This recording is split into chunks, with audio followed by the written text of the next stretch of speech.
Agora nós vamos falar sobre uma estrutura de laço conhecida como for, ok? Vai ser o nosso for, dessa maneira assim, F-O-R. Vamos primeiramente entender a estrutura do for, tá? O for, ele é escrito da seguinte maneira: for, abro e fecho parêntese, tá? E abro e fecho chaves. Então, essa é a estrutura do for, e aqui, né, o que roda dentro do for, né? Esse for traduzido, ele é um para, né? Para tal condição, execute isso aqui, certo? E a gente define três condições fundamentais para o for. O primeiro, tá, é uma variável que a gente usa como um ponteiro. Normalmente ela é chamada de i, né? De index, né? Que é index, né? Mas ela é o index, as pessoas usam muito como i, tá? Depois disso a gente coloca um ponto e vírgula. A primeira coisa que eu faço é definir essa variável. Normalmente ela começa como 0. Normalmente. Ela pode começar onde você quiser. Mas a gente define o valor inicial de i, tá? E o que a gente faz depois, ó. Então são as três condições, a gente vai anotar aqui, ó. A primeira é o valor inicial, né? Inicial do índice, né? O valor inicial do índice. A segunda é a verificação da condição para o for continuar executando, ok? Então é a verificação da condição para o for continuar executando. É a nossa segunda condição ali. Então, como é que a gente diz isso? Let i igual a 0, então a condição inicial de i é igual a 0, e a gente vai dizer que i precisa ser menor do que 10, tá? Essa é a condição, né? É a condição para o for continuar executando. Mas se i é igual a 0, né? Como que ele sempre vai ser menor do que 10, concorda comigo? Então, a terceira condição é o incremento ou decremento do índice, tá? Então, na terceira condição aqui, a gente bota, né, i mais, que é o mesmo que escrever i mais 1, né? Então, a cada vez, só para você entender, porque isso pode não estar muito claro para você, o for é o que a gente chama de loop. Então, ele roda diversas vezes. Enquanto essa condição aqui não for satisfeita, enquanto essa condição for satisfeita, quer dizer, i for menor do que 10, ele vai rodar. Só que a cada vez que ele rodar, ele vai executar essa terceira aqui, né? Que é o incremento ou decremento. Então, na primeira vez, faz aí de cabeça comigo, i vai ter o valor de 0. Aí ele vai rodar, e aí i mais 1, né? I mais 1 a gente pode escrever também assim, ó, i mais mais. I mais mais significa, eu te aconselho, tá? A você dar uma olhada em alguns sinais de atribuição, tá? Sinais de atribuição JavaScript, tá? É uma hora oportuna para falar. E no site W3, né? Você pode procurar no site W3 as expressões e operadores aqui no MDN também. Você vai achar, e aí você vai ver operadores de atribuição, né? Que são os operadores de atribuição, que aí você vai ver esse mais, ó, operando, operador. Tá vendo? Menor igual, ó, x mais igual a y, tá vendo? Então, todos esses sinais de atribuição aqui podem te ajudar bastante. O que eu tô falando, basicamente, né? Eu não sei se eu vou encontrar ele exatamente aqui.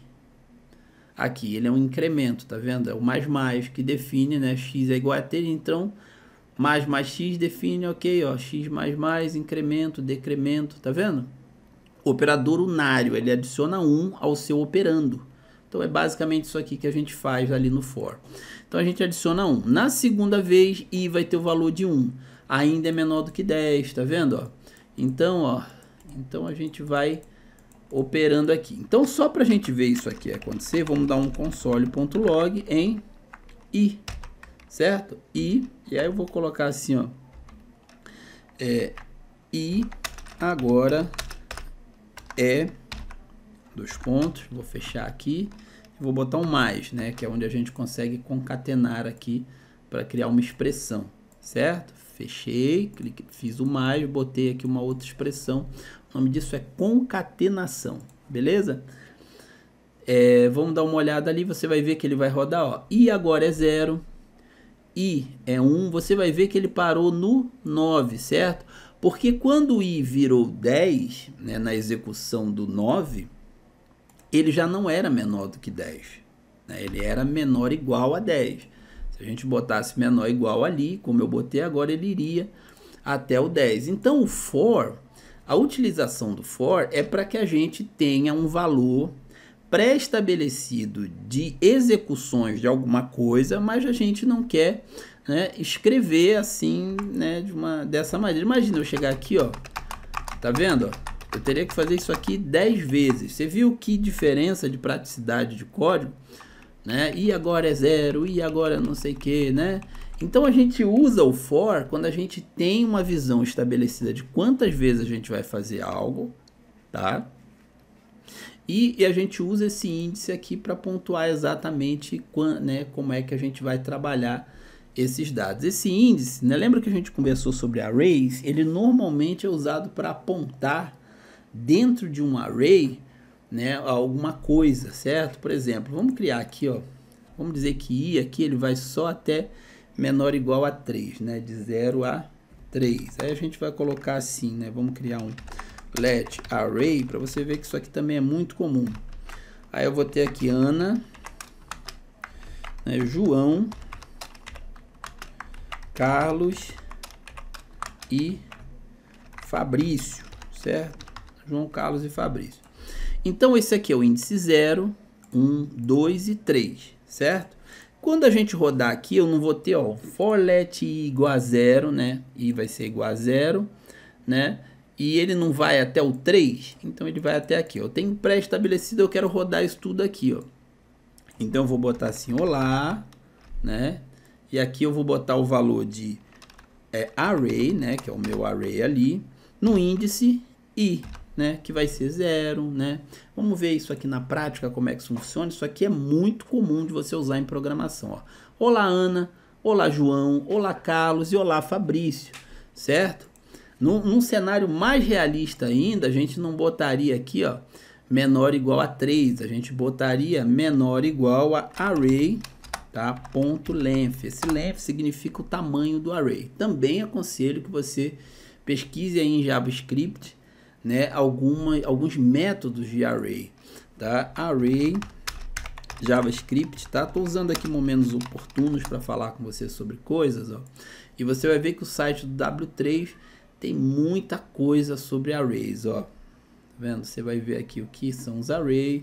Aí você vai ver array methods, né? Que aí são coisas que você... array.length, que a gente acabou de usar.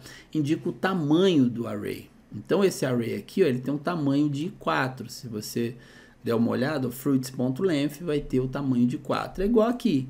O tamanho aqui, ó, é 4, né? O tamanho aqui é 4. Então precisa ser menor ou igual, não, precisa ser menor que o tamanho, né? Porque a gente quer ir só até o índice 3.